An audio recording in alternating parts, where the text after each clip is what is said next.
மீண்டுமாய் உங்கள் யாவரையும் அன்போடு கூட வாழ்த்தி வரவேற்கிறேன். கர்த்தர் நல்லவர், சேனைகளின் கர்த்தர்.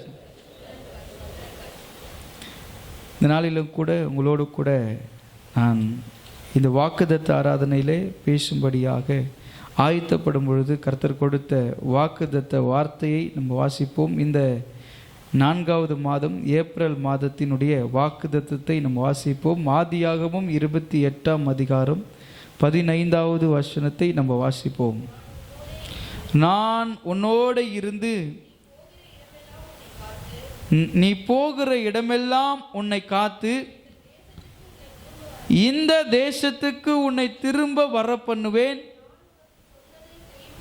நான் உனக்கு சொன்னதை செய்யும் அளவும் உன்னை கைவிடுவதில்லை என்றார். அல்லேலூயா. இந்த 4வது மாதத்தில் கர்த்தர் உங்களுக்கும் உங்களுடைய குடும்பத்திற்கும் உங்களுடைய நன்மைகளுக்கும் உங்களுடைய ஆசீர்வாதங்களுக்கும் உங்களுடைய வழிகளுக்கும் கர்த்தர் கொடுக்கிற வாக்குத்தத்தம், நான் உனக்கு சொன்னதை செய்யும் அளவும் கைவிடுவதில்லை என்றார். அல்லேலூயா. யாக்கோபுக்கு கர்த்தர் இப்படியாக சொல்லுகிறார், உன்னோடு கூட இருந்து நீ போகிற இடமெல்லாம் உன்னோடு கூட நான் இருப்பேன். நீ திரும்ப உன் தகப்பனுடைய தேசத்துக்கு வருமட்டுமாய் நான் உனக்கு சொன்னதை செய்யும் அளவும் உன்னை கைவிடுவதில்லை என்று வாக்கு கொடுக்கிறார். அல்லேலூயா.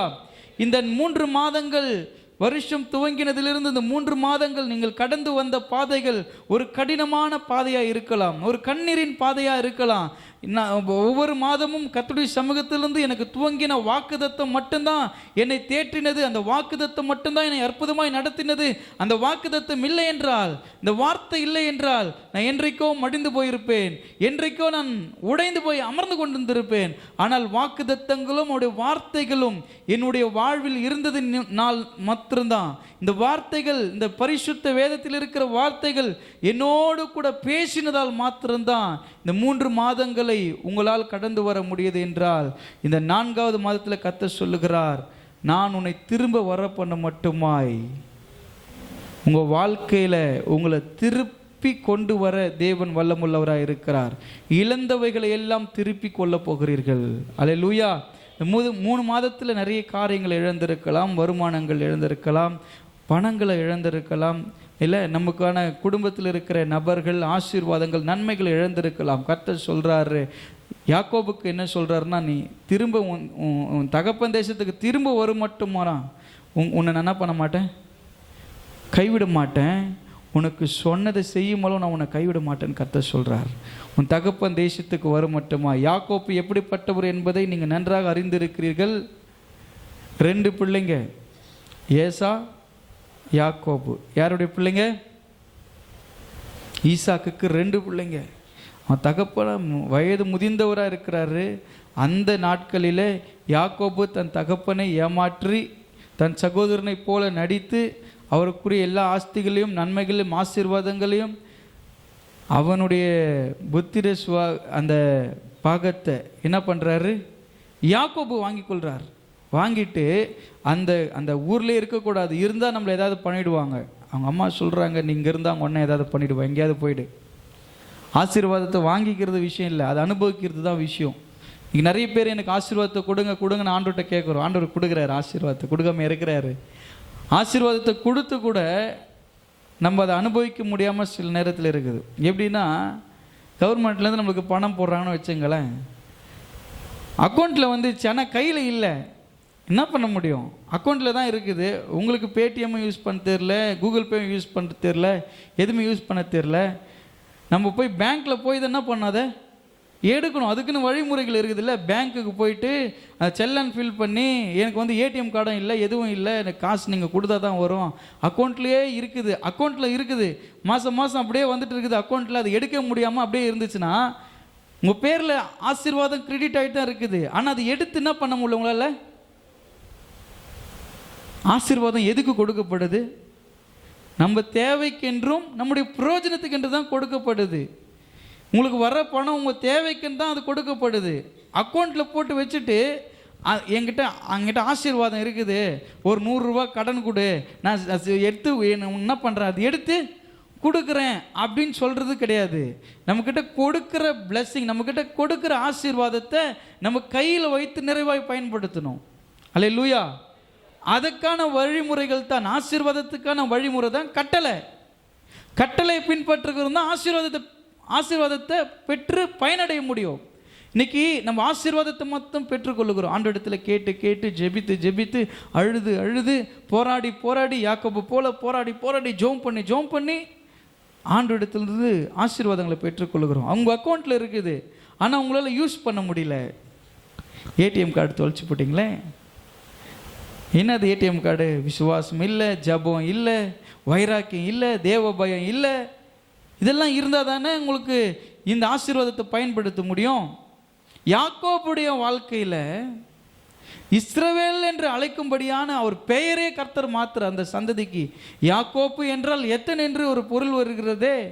நீ இனிமேல் அப்படி இருக்கக்கூடாது, உன்னை ஒரு பெரிய தகப்பனாக ஆக்குவோன்னு நான் சொல்லியிருக்கிறேனே, உன்னை நான் தெரிந்து கொண்டேனே, உன்னை பேர் சொல்லி அழைத்தேனே, யசுரனே என்று சொல்லி அவனை ஆசீர்வதித்து அவனுடைய எல்லைகளை பெரிதாக்கி அவன் போகும் பொழுது தகப்பன் வீட்டை விட்டு ஓடி போகும்போது ஒன்றுமே இல்லை. அவர் தலையில் கூட ஒரு கல் வச்சுட்டு படுக்கிறார். கர்த்தருடைய சபை எப்படிப்பட்டதாக இருக்கிறது என்றால் ஒரு வானத்தின் வாசலாக இருக்கிறது. இங்கே அமர்ந்து இருக்கிறீர்கள் என்றால் நீங்கள் நல்லா ஒரு விஷயத்தை சொல்கிறேன், கற்பனை பண்ணுங்க. இந்த சபைக்கும் பரலோகத்துக்கும் ஒரு ஏணி வைக்கப்பட்டு தேவ தூதர்கள் என்ன பண்ணுறாங்களாம், இறங்குகிறவர்களாகவும் ஏறுகிறவங்க இங்கே வந்து போக்குவரத்தாகவே இருந்துட்டு இருக்கிறாங்க. இது வானத்தின் வாசல். இந்த ஸ்தலத்தில் ஏறிடப்படுகிற எல்லா காரியங்களுக்கும் விண்ணப்பங்களுக்கும் ஜபங்களுக்கும் என் கண்கள் காண்கிறதும் என் செவிகள் கேட்கிறதுமாய் கவனிக்கிறதுமாய் இருக்கிறது. தேவ தூதர்கள் இங்கே வந்து வந்து அவங்க மாறி மாறி போயிட்டு வந்துட்டு இருக்கிறாங்க. இங்கே நல்ல ஒரு கம்யூனிகேஷன் ஆண்டவருக்கும் இந்த சபைக்கும் உண்டு. அப்படிப்பட்ட ஒரு ஏன் இந்த சபையில் வைக்கப்பட்டிருக்கிறது. அது உங்களை நித்தியமான பாதையில் கொண்டு செல்லும். அது யாக்கோபு படுத்து உறங்கும் போது ஒரு தரிசனத்தில் பார்க்குறாரு, அந்த இடத்துல தேவதூதர்கள் இறங்குகிறவரும் ஏன் இது வானத்தின் வாசல் என்று சொல்லி அங்கே பெயர் வைக்கிறார். தலைக்கு வைக்க ஒரு தலையணை கூட இல்லாமல் கல் வச்சு படுத்துட்ருக்கிறார். அந்த இடத்துல கர்த்தர் சொப்பனத்தை கொடுக்குறார். நிறைய நேரத்தில் நம்ம வாழ்க்கையில் வெறுமையாக இருக்கும், ஆனால் கனவுல மட்டும் நிறைய பணம் வரும். கட்டுக்கட்டாக நம்ம வச்சுருக்கிற மாதிரி கனவு வரும். பார்த்துக்கிறீங்களா? என்னடா எப்போ இவ்வளோ பணம் வருது நம்ம கனவுல, கீழே அப்படியே கீழே கிடைக்குங்க. 2000 ரூபா நோட்டாக கிடைக்கும், 500 ரூபா நோட்டாக கிடைக்கும். கனவுல நேரில் கிடைக்க மாட்டேது நம்மளுக்கு, எல்லாம் கனவுல தான் கிடைக்குது. கனவுல காரில் போக மாதிரி வருது, ஆனால் நேரில் காரில் போக முடியலையே. இல்லை, கனவுல சந்தோஷமாக இருக்கிற மாதிரி இருக்கிறேன், ஆனால் நேரில் எனக்கு சந்தோஷம் இல்லையே. இந்த வானத்தின் வாசலில் இருந்து நீங்கள் யோசிக்கிற நன்மைகள் எல்லாம் உங்களுக்கு நடக்கும்.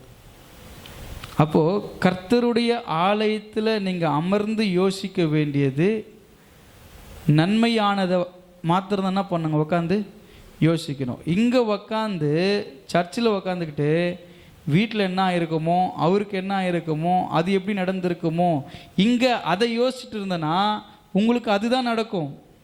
இங்கே உக்காந்து நன்மை யோசிச்சிங்கன்னா, இங்கே உக்காந்து இந்த வார்த்தைகளை நிதானிச்சிங்கன்னா இந்த வார்த்தையினுடைய வாக்குத்தத்தங்கள் ஆசீர்வாதங்களுக்கு நிறைவாக உண்டாகும். அல்லேலூயா. ஆண்டவர் வாக்கு கொடுக்கிறார், உன்னை ஆசீர்வதிப்பேன், உன் சந்ததியை ஆசீர்வதிப்பேன், நீர் பெருகுவாய் என்று பல ஆசீர்வாதங்களை யாக்கோபுக்கு சொல்லி அவர் அனுப்பும் பொழுது நம்ம பாட்டெலாம் பாடுவோம் இல்லை? எப்படி போனார் பிழைக்கிறதுக்கு? கோலும் கையுமா தான் போனார். ஒன்றுமே இல்லை, ஒரு கோலை வழி நடத்துறதுக்கு எல்லா ஊழியக்காரர்கள் இப்போ பேராயர் இருக்கிறாங்க. பேராயர்கிட்ட ஒரு கோல் இருக்கும் தெரியுமா? பேராயர் ஒரு கொம்பு பிடிச்சிருப்பார் தெரியுமா உங்களுக்கு? அதுதான் என்னன்னா ஒரு மெய்ப்பனுக்கான அடையாளம்.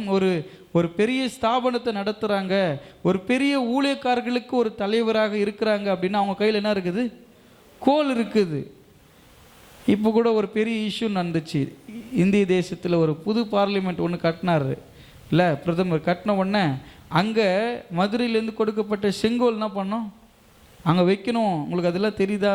உலக நடப்பு என்னன்னே தெரியுதானே உங்களுக்கு தெரில.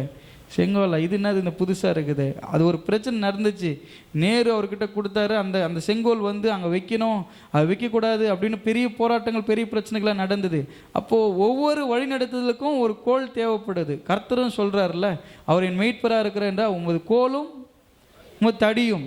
இப்போ அப்போ அவர் ஒரு கோல் வச்சிருக்கிறாருல, அது போஷிக்கத்தக்கதான கோல். அப்போது ஒவ்வொரு பேராயர்கள் எல்லாருக்கிட்டையும் ஒரு கோல் இருக்கும். ஏன்னா அது வந்து ஒரு அதிகாரத்துக்கும் ஒரு வழிநடத்துதலுக்கான அடையாளம் தான் கோல். மோசே வழிநடத்தும் போது அவர்கிட்ட கோல் இருந்தது. இஸ்ரேல் மக்களை இந்த வனாந்திரத்தின் வழி நடத்திட்டு போகும்போது அவர்கிட்ட ஒரு கோல் இருந்தது. யாக்கோபு கிட்ட கோல், ஆபிரகாம் கிட்ட ஒரு கோல் இருந்தது. நீங்கள் யோசிச்சு பாருங்கள், நம்ம முற்பிதாக்கள் எல்லாம் நோவா எல்லாரையும் நீங்கள் யோசிச்சு பார்த்தீங்கன்னா, பழைய படங்கள்லாம் இந்த நோவா படம்லாம் பார்த்தீங்கன்னா நம்முடைய முன்னோர்கள் எல்லா கையிலும் என்ன இருக்குது? கோல் இருக்குது. நம்மக்கிட்ட எப்போ கோல் வச்சுருப்போம்? நம்ம சர்ச்சில் கும்பாயா வரும், கோல் வச்சுக்கிட்டு தான் இருக்கும். 3 காலில் நடக்கிறாங்கன்னு சொல்லுவாங்க தெரியுமா? 3 கால் 4 கால் வயசாயிடுச்சுன்னா கால் 3 காலாக மாறிடுமா, பார்வை 4 கண்ணா ஆகிடுமா. அதுதான் கண்ணாடி போடுறது 4 கண்ணா. 3 காலுன்றது வந்து கொம்பு ஒரு கோலாக வந்துடும் இல்லை. ஆனால் பொதுவாகவே நம்முடைய வேதத்தின் திருச்சட்டத்தின்படி ஒரு லீடர்ஷிப்புக்கான அடையாளம், ஒரு வழிநடத்துதலுக்கான ஒரு தலைமைத்துவத்துக்கான அடையாளம் தான் என்னது? கோல். அப்போ யாக்கோபிடத்தில் வெறுமையான ஒரு கோல் ஆண்டவர், நம்ம நினைக்கலாம் நம்மக்கிட்ட கோல் கொடுத்து வெறும் கையாக அனுப்புகிறாரு ஆண்டவர். வெறும் கையா இல்லை, அவர் திரும்ப ஒரு வாக்குத்தத்தம் கொடுக்குறாரு. திரும்ப நீங்கள் வரும் பொழுதோ, நீ திரும்ப வரும் மட்டுமா, அதாவது நீங்கள் எங்கேருந்து வேணால் வந்திருக்கலாம், நீங்கள் புறப்பட்ட இடம் எப்படிப்பட்டதானா இருக்கலாம், ஆனால் நீங்கள் திரும்ப அந்த இடத்துக்கு வரும்போது கனம் உள்ளவர்களாக தான் வருவீங்க. அல்லேலூயா. ஒரு வைராக்கியம் எடுத்துக்கணுங்க. திரும்ப அந்த ஊருக்கு வரும்போது திரும்ப நான் எந்த மாதிரி வந்து நிற்கிறேன் பாரு, போனதோட போய் மோசமாக வந்து நிற்கக்கூடாது. அது ஒரு வைராக்கியம். போகிறேன், நான் அப்படி தான் வந்தேன் ஊழியத்துக்கு. இந்திய சுவிசேஷ திருச்சபையின் ஊழியத்துக்கு அழைக்கப்படும் பொழுது எனக்கு அழைப்பு எங்கே ஆண்டவரேன்னு கேட்கும்போது, அழைப்பு கிடைக்கும்போது நான் வெறுமையாக தான் வந்தேன். வெறும் 170 ரூபாய் தான். வெறும் 170 ரூபாய் எங்கள் அம்மா என் கையில் கொடுத்து, ஒரு கட்டை பேக் நிறைய என்னுடைய புத்தகங்கள், இன்னொரு ட்ராவல் பேக்கில் என்னுடைய ட்ரெஸ், அவ்வளோதான். அது மட்டும் கொண்டு தான் நான் ஊழியத்துக்கு போனேன். திரும்ப ஆண்டவரே நான் வரும்பொழுது நான் வந்து ஒரு நிறைவோடு தான் வரணும் இந்த ராணிப்பேட்டைக்கு அப்படின்ட்டு. ஒரு 7 வருஷம் நல்லா ஊழியம் பண்ண வச்சார். அதுக்கப்புறமா ஒரு 8வது வருஷம் கொஞ்ச நாளில் திரும்ப இதே ராணிப்பேட்டைக்கு என்னை கொண்டு வந்தார். எப்படி கொண்டு வந்துக்கிறாரு பாருங்கள், பயங்கரமாக. எங்கள் ஊருக்காரெல்லாம் பார்க்குறாங்க, ஆச்சரியப்படுறாங்க. உன் பையன் நல்லா ஆண்டவருக்குள்ளே வளர்த்தாங்க, அந்த பிள்ளைங்க எப்படி ஊழியம் பண்ணுறாங்க. எதுக்காக தெரியுமா சொல்கிறேன்? நம்ம புறப்பட்டு போன இடத்துல நம்ம எங்கேருந்து வந்திருக்கிறோம், நம்ம எப்படிப்பட்ட இடத்துலேருந்து வந்திருக்கோம், நம்ம புறப்பட்டு நம்ம போன சூழ்நிலை எப்படிப்பட்டதாக இருக்கலாம். ஒரு சண்டை போட்டு வந்திருக்கலாம், பிரச்சனை பண்ணின்னு வந்திருக்கலாம், போராடிட்டு வந்திருக்கலாம், எதுவுமே வேணாம் போங்கடான்னு சொல்லிட்டு வந்திருக்கலாம். ஆனால் திரும்ப நீங்கள் அங்கே போகும்போது அப்படி மகிமையாக கொண்டு போய் நிறுத்துவார். அவர் சொல்கிறார், நான் உனக்கு சொன்னதை செய்யும்போதும் கைவிடாமல் உன் கூடவே இருந்து ஒவ்வொரு விஷயத்தையும் சொல்லி கொடுத்து உன்னை டாப்பில் ஒரு சூப்பராக ஒரு நல்ல இடத்துல கொண்டு வந்து உன்னை இவங்க முன்னாடி நிறுத்தும் பொழுது, உன் சத்துருகளுக்கு முன்பதாக நிறுத்தும் பொழுது ஒரு மகிமை உள்ளவனாக தான் கொண்டு வந்து நிறுத்துவார். அல்லேலூயா. எப்பொழுதெல்லாம் நீங்கள் வெக்கப்பட்டு நம்ம திரும்ப அங்கே தான் போய் நிற்போம் பொழுதே நீங்கள் நினைக்காதீங்க. இதெல்லாம் வேணான்னு சொல்லிட்டு தான் அங்கேருந்து வந்தோம். திரும்ப அவங்க முகத்திலே போய் நிற்கணுமா? அவங்க சொல்லி அனுப்பிச்சிருப்பாங்க, நீ எங்கே போனாலும் திரும்ப இங்கே தான் வருவே அப்படின்னு சொல்லி அனுப்பிச்சாங்களா? பிரதர் சிஸ்டர், நீங்கள் கவலையே படாதீங்க. அவங்க சொல்லியிருக்கலாம். ஆனால் ஆண்டவர் சொல்கிறாரு, நீங்கள் உங்களுக்கான சூழ்நிலையும் உங்களுக்கான போராட்டத்தையும் பிரச்சனைத்தையும் பார்த்து ஐயோ அவங்க சொன்ன மாதிரியே திரும்ப நம்ம வேறு வழியில் பொழுகுது, அங்கே தான் போய் நிற்போம் பொழுகுது நான் ஆண்டவரே அப்படின்னு யோசிக்கும் போதெல்லாம் சொல்லுங்கள், எனக்கு சொன்னதை செய்யும் அளவும் கைவிடாத தேவன் என்னோடு கூட இருக்கிறார். அவர் சொன்னார்னா கண்டிப்பாக செய்வார். அவர் சொன்னார்னா கண்டிப்பாக நிறைவேற்றுவார். அது வரைக்கும் உன் கூட இருந்துக்கிட்டே இருப்பார். எப்படி உன்னை அவமானப்பட விடுவார், எப்படி அவனை அசிங்கப்பட விடுவார். உனக்கு ஏற்படுகிற நிந்தைகளும் அவமானங்களும் அவருக்குரியதாய் அவர் நினைக்கிற தெய்வம். அல்லேலூயா. உலகத்தில் இருக்கிறவங்க தான் எப்போ நம்ம காலை வரலாம், எப்போ நம்மளை வந்து அசிங்கப்படுத்தல அவமானப்படுத்தல நினைப்பாங்க. ஆனால் ஆண்டவர் இங்கிருந்து உங்களை கொண்டு போனதை எதுக்காக தான்? ஆசீர்வதிக்க தான். வெறும் கோலும் கையுமா என்னை பிழைக்க போனார். ஒரு பெரிய கூட்டத்துக்கு ஒரு தகப்பனாய் திரும்ப வரும்பொழுது ஒட்டகங்களும் கழுதைகளும் மாடுகளும் ஒரு பெரிய 12 கோத்திரத்துக்கு தகப்பனாக எல்லாரையும் கூட்டிக்கிட்டு அவ்வளோ பிள்ளைங்களை பெற்று எடுத்து, அப்போ தனியாக போன ஆள் ஒரு பெரிய டீமாக வந்து நின்னா எப்படி இருக்கும்? உங்களுக்கு சொல்லணுன்னா, போட்டுக்கிறதுக்கு கூட துணி இல்லாமல், சாப்பிட்றதுக்கு கூட வழி இல்லாமல், ஒரு சாதாரண ஒரு வேஷ்டி கட்டிட்டு இந்த வீட்டை விட்டு போனாங்க. எங்கே ஓஞ்சி தொலைஞ்சான்னு தெரில. நேற்று நானும் என்ப ஒரு காரியத்தை பேசும்போது அவர் சொன்னார், ஒரு ரொம்ப க்ளோஸான ஃப்ரெண்ட்ஸ் இருந்தாங்களாம், ரொம்ப திக் ஃப்ரெண்ட்ஸு. எப்பவுமே ஒரு அந்த ரெண்டு நண்பர்கள் சேர்ந்து ஒரு நண்பனை கிண்டல் பண்ணிக்கிட்டே இருப்பாங்களாம். என்னடா இவன், அதாவது ஒரு கிண்டல் பண்ணுறதுக்குன்னே ஒருத்தனை கூட வச்சுருப்பாங்க தெரியுமா, அசிங்கப்படுத்துறதுக்குன்னே. அவன் என்ன சொன்னாலும் என்ன பண்ணுவான், ஜாலியாக எடுத்துக்கின்னு சிரிச்சுக்கின்னு சரி நம்ம நிலைமை அவ்வளோதான் அப்படின்னு நினைப்பான் இல்லை. அந்த மாதிரி ஃப்ரெண்ட்ஸு இவங்க 2 பேரும் சேர்ந்து அவரை கலாய்ச்சிக்கிட்டே கிண்டல் பண்ணிக்கிட்டே இருப்பாங்களாம். திடீர்னு பார்த்தா அவர் ஆளே காணோம். 1 வருஷமா 2 வருஷமா தேடுறாங்க, எங்கெங்கே போய் தேடுறாங்க, அவர் தேடி பார்க்குறாங்க, அந்த மனுஷனை காணுமா. திடீர்னு பார்த்தா நியூஸ் பேப்பரில் வருது, இப்படிப்பட்ட ஒரு பலான முக்கியமான பொறுப்பு, ஒரு அமைச்சருக்கு அடுத்ததான ஒரு முக்கியமான பொறுப்பில் தேர்வு எழுதி வெற்றி பெற்று இந்த ஆள் வந்து நிற்கிறாரு. அவர் தான் வந்து இப்போது கவர்மெண்ட் வந்து அவரை செலக்ட் பண்ணி அந்த அதிகாரத்தில் அவர் கொடுத்துருக்குதுன்னு. திரும்ப வரும்போது கிண்டல் பண்ண கலாச்சார ஃப்ரெண்ட்ஸுக்கெல்லாம், டேய் இவன் என்னடா, இவன் எப்படிலாம் நம்ம கிண்டல் பண்ணுவோம், இவனை எப்படிலாம் அவமானப்படுத்துவோம், நம்ம என்னென்னமோ சொன்னமேடா, திடீர்னு 2 மாதமாக ஆள் காணாமல் போனால் 3ஆவது மாதம் பார்த்தா சைரன் வச்ச காரில் வரானே அவன். புரியுதா உங்களுக்கு? நீங்கள் வந்த நிலைமை எப்படி வேணா இருக்கலாம், வெறுமையாக வந்திருக்கலாம், கொஞ்சம் துணி எடுத்து கொண்டு வந்திருக்கலாம், கொஞ்சம் பணத்தை எடுத்து வந்திருக்கலாம். திரும்ப நான் அவங்க முன்னாடி போய் அவமானப்பட்டு நிற்கக்கூடாது ஆண்டவரே. நான் ஒரு பெரிய எதிர்பார்ப்போடு ஒரு பெரிய நம்பிக்கையோடு வெளியே வந்துட்டேன். நான் பெரிய ஒரு விஷயத்துக்காக ஒரு எதிர்பார்ப்பு உண்மை மாத்திரம்தான் நம்பி நான் எல்லாத்தையும் விட்டுட்டு வந்திருக்கிறேன் ஆண்டவரே. நான் திரும்ப அவங்க முன்னாடி போய் அவமானப்பட்டு நிற்கக்கூடாது. உங்களுக்கு தெரியும், ஆண்டவர் சொல்கிறாரு, நீ அப்படி நினச்சிட்டு உக்காந்துட்டு இருக்கிற அப்படின்னா, யாருன்னு எனக்கு தெரியல, நீங்கள் அப்படி யோசிச்சுட்டு உக்காந்துட்டு இருக்கிறீங்கன்னா, அந்த அதிகாலை நேரத்தில் கர்த்தர் சொல்கிறாரு, நான் உனக்கு சொன்னதை செய்யும் அளவும் கைவிடுவதில்லை. அல்லேலூயா. நீங்கள் வெட்கப்பட்டு போக மாட்டீங்க, உங்கள் முகங்கள் தலைகுனிவை பார்க்காது.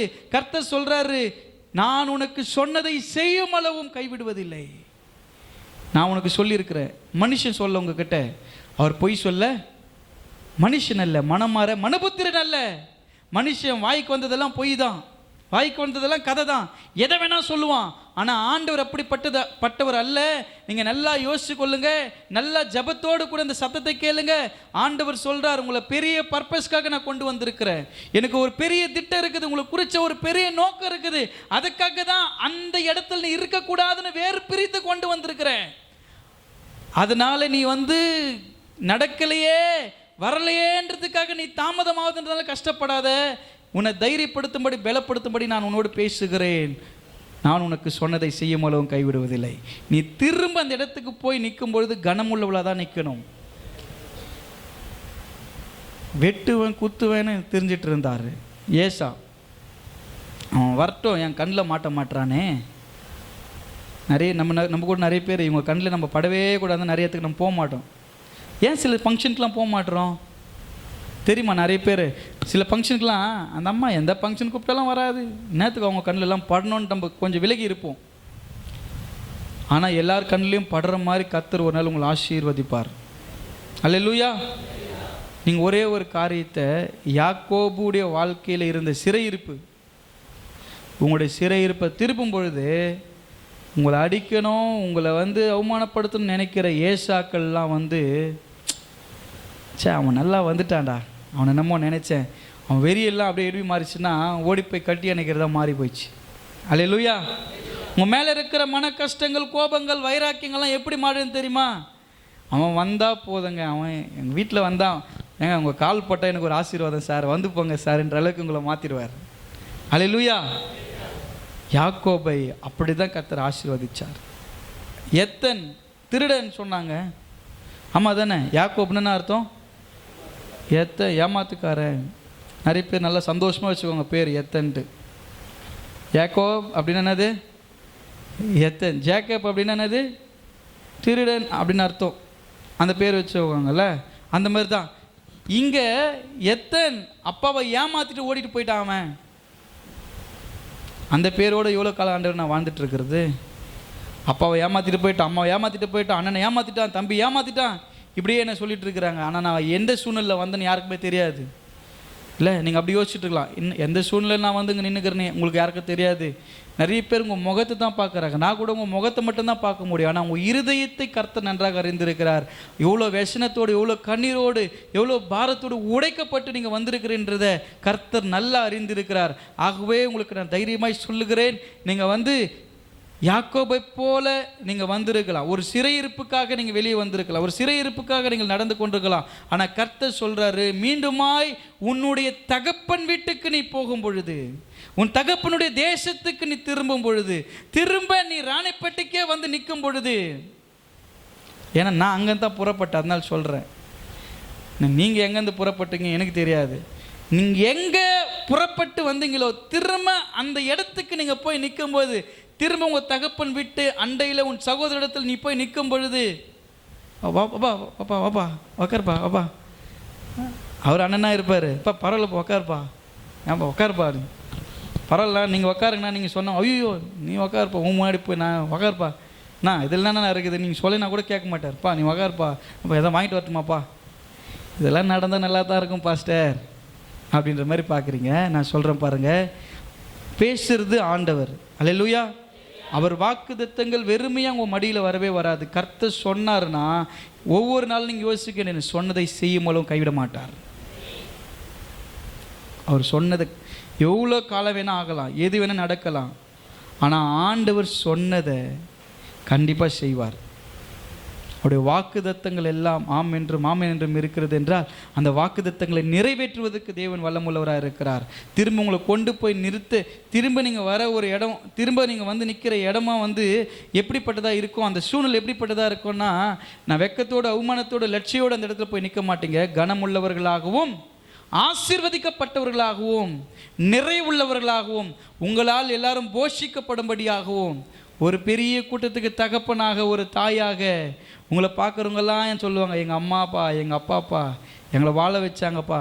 ஏன்னா உங்களை வாழ வைக்கிற ஆண்டவர் உங்கள் கூட இருக்கிறதுனால உங்களால் நிறைய பேர் போஷிக்கப்படணும். அல்லேலூயா. எப்போ யாருன்னா சோறு போடுவாங்களோ நீங்கள் காத்துன்னு இருக்கக்கூடாது, நீங்கள் 4 பேருக்கு சோறு போடுறவங்க. எத்தனை பேர் நீங்கள் அப்படி ஜெபம் பண்ணி 4 பேருக்கு சோறு போடுறவங்களா என்ன வைங்க ஆண்டவரே. எப்போ 4 பேர் சோறு போடுவாங்க, நான் காத்துன்னு இருக்கலாம் இருக்கக்கூடாது. எப்போ யாருன்னா சோறு போடுவாங்க, எனக்கு எங்கன்னா ஒரு வாய் கிடைக்கும், நான் 4 பேருக்கு கொடுக்குற சாப்பாடு 4 பேருக்கு நான் போடணும் ஆண்டவர். அப்படிப்பட்ட ஆசீர்வாதத்தில் என்ன வையுங்க.